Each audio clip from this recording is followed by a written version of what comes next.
Last time they did that for us, I surprised them and said, oh, one more time, the verse one more time.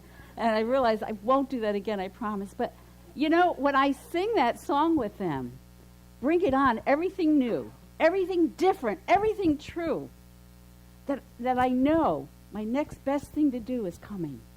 I get so excited inside. I just feel such a rush. And it comes from that place that we were talking about last week.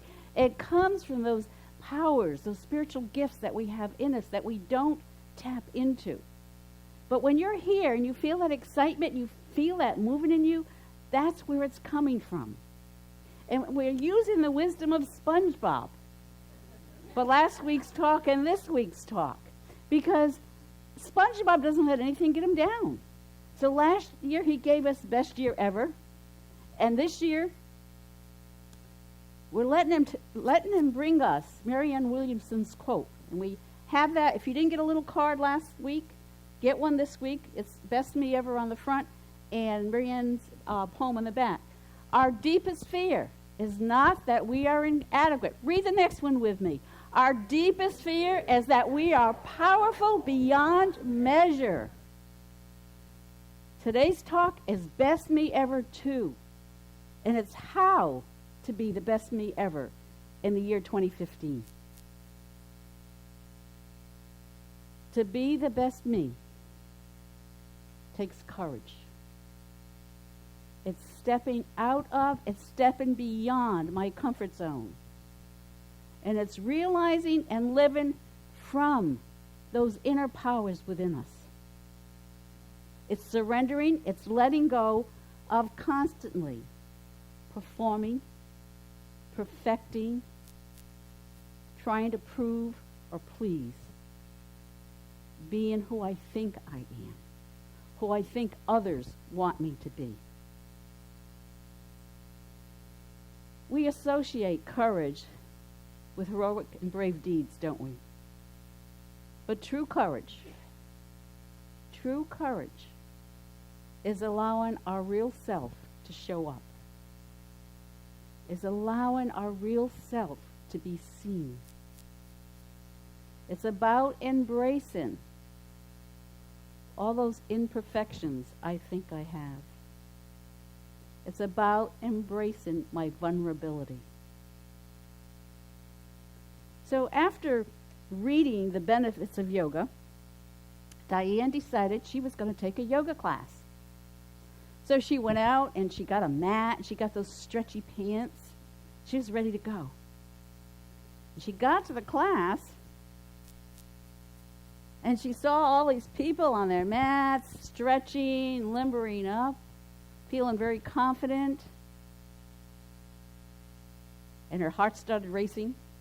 Her palms got sweaty. And she thought, why in the world did I ever think I could do that?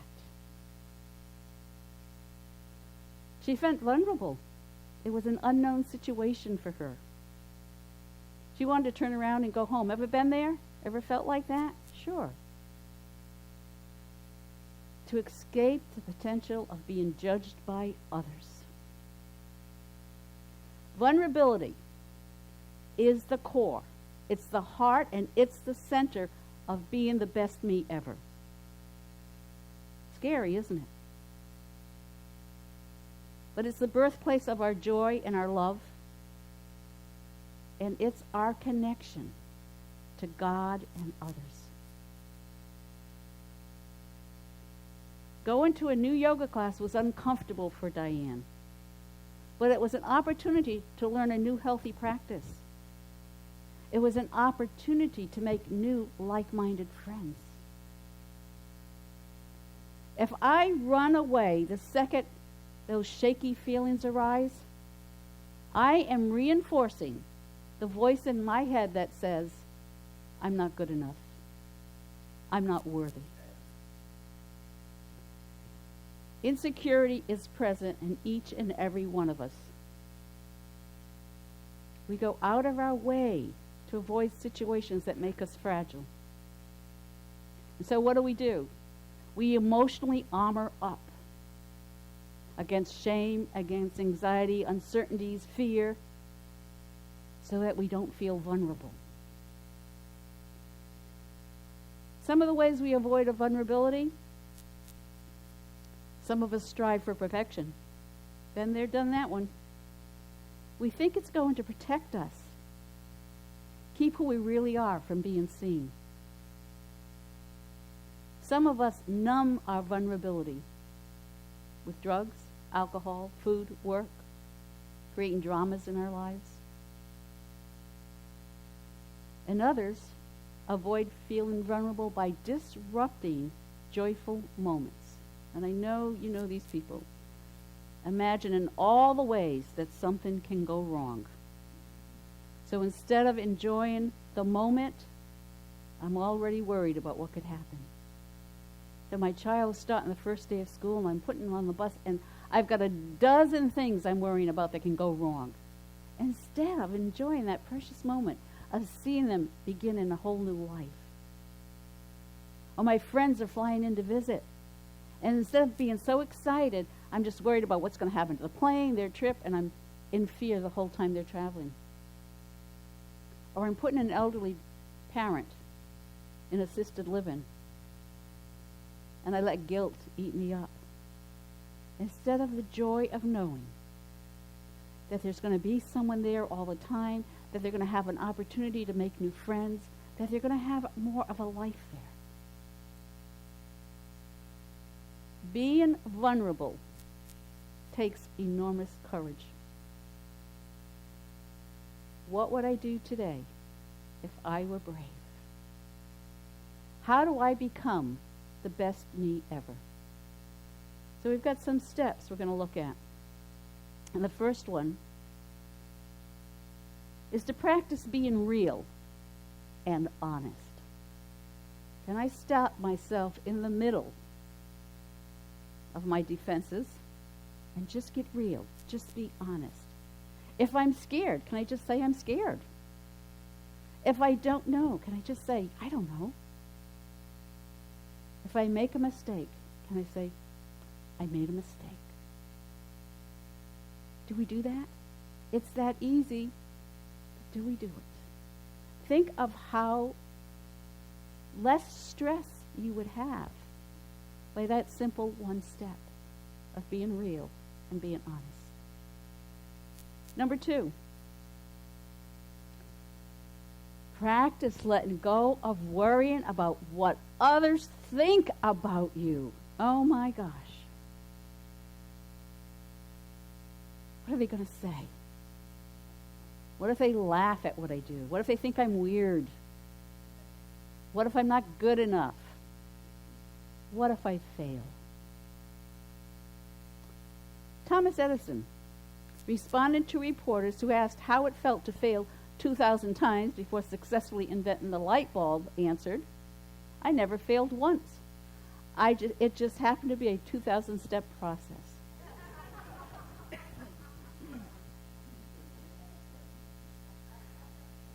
I never know when something's jumping up from my past, and I'm being real vulnerable by sharing this. My second husband was a very macho type of male and always had many, many women.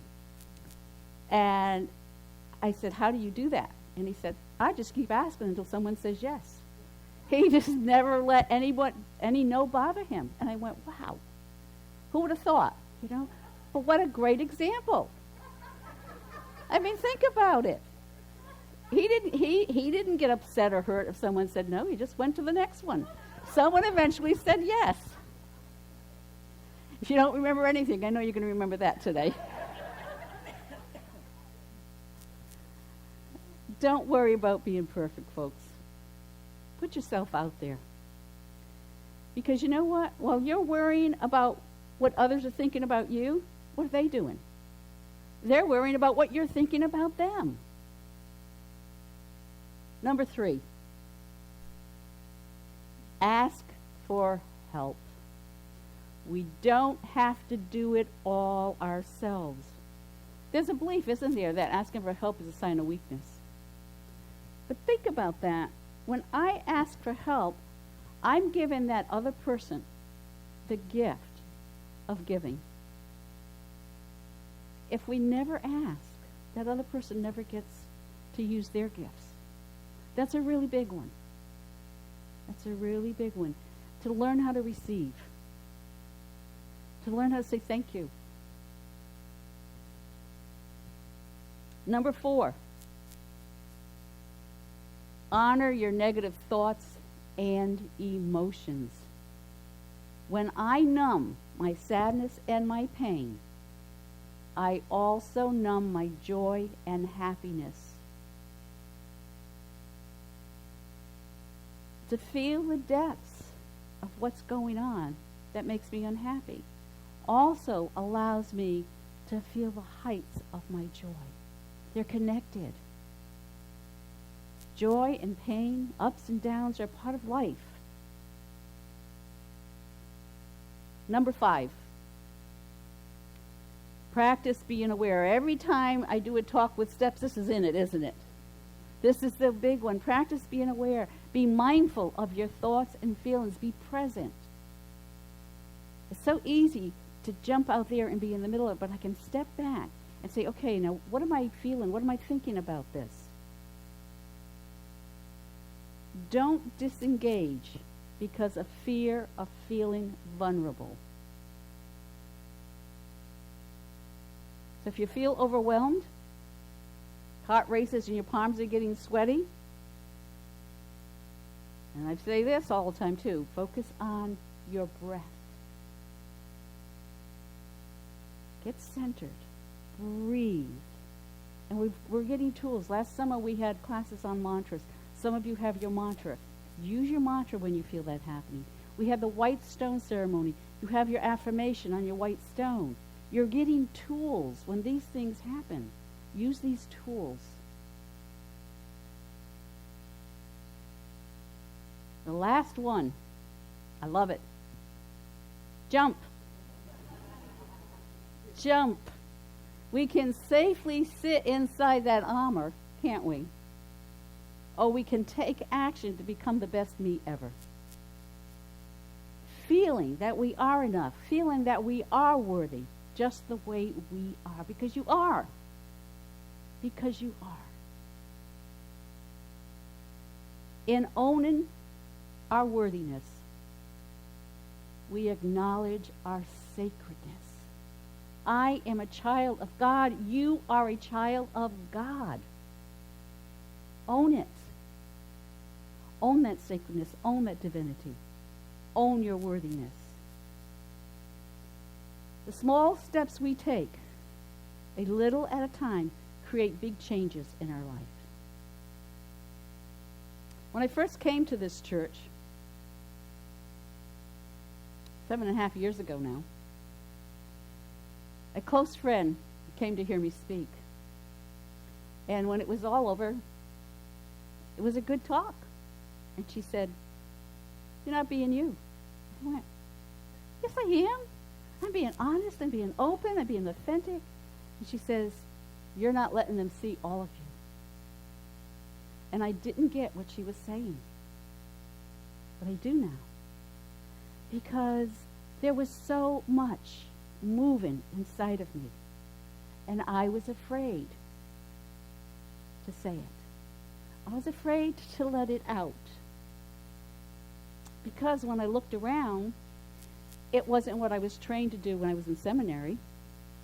It wasn't what I was seeing other churches or ministers do. And so I was afraid. I didn't want to be vulnerable. Well, the challenges at this church, the first 3-4 years I were here, called me to dig in deeper. Until I realized that I could not continue doing church. I could not continue being a minister unless I let who was inside of me out. So little by little, Sunday talk by Sunday talk, I allow the joy of how I experience God, how I experience Spirit to express outward. And so now, you have Frog Sunday. You have a talk based on a Disney program, The Trojan Horse. You have the wisdom of the Kung Fu Panda and SpongeBob SquarePants. So a friend of mine was here last Sunday, that I used to know in Unity of Melbourne. We haven't seen each other since 2001. And she probably doesn't realize it, but she gave me one of the best compliments anyone could ever give me. And she said, "This church is so you." Thank you, Kathy.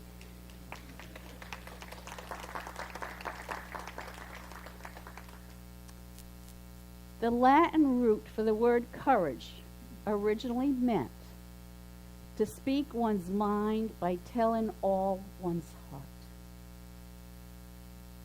To speak one's mind by telling all one's heart. To be vulnerable is to be deeply seen. It's to love with our whole heart. It's being alive in spirit rather than hiding behind armor. Norman Vincent Peale said, if you want things to be different, perhaps the answer is to become different yourself. And this is exactly why we're offering these two powerful classes right now, Prosperity One and Power Up Together, to give you the opportunity to discover the power of your authentic self so that we can grow as a church spiritually. Spirituality is recognizing we are all connected to each other by a power greater than all of us. And that connection is why we're here today. And it gives purpose and meaning to our lives. Fear of being vulnerable, of being seen as unlovable, unworthy, because of something I've done or failed to do, because of something about me or where I come from, disconnects me from you and from God. By allowing myself to be the most vulnerable self I can be, I honor my spiritual connection. Every once in a while, someone shares with me, you know, I didn't come to church last Sunday because I was really down. And everybody's so happy here. We all have bad days. But those are the times we need to be here. We need that spiritual connection. Sometimes I'll tell you, I'll pull into that parking lot and I go, I don't know where I'm going to find the energy to do church. But you know what? I walk in here and that shift happens because I start connecting with you. And that love, that's unconditional love that's in all of us, just starts to grow. We're exactly where we need to be. If you're feeling vulnerable, if you're feeling down, if you feel like you just can't do church, that's the day you need to be here. Come, I don't care, sit way in the back in the corner. Don't interact with everybody, I guarantee you. And everyone has told me this, has come when they're down. They leave feeling better. Because we create an energy as we come together. And that energy is unconditional love. So if I'm feeling down, I'm bad about myself, I'm not feeling worthy, not feeling love, you're going to get that just by sitting back there by yourself. We're all connected in spiritual energy. We are vessels. We are vessels of spirit expressing. And for it to move through us, we've got to crack our armor. And you know what? That crack only needs to be the size of a mustard seed. So this year, bring it on. Everything new, everything different, everything true. Embrace the power of your vulnerability and be the best you ever. God bless you.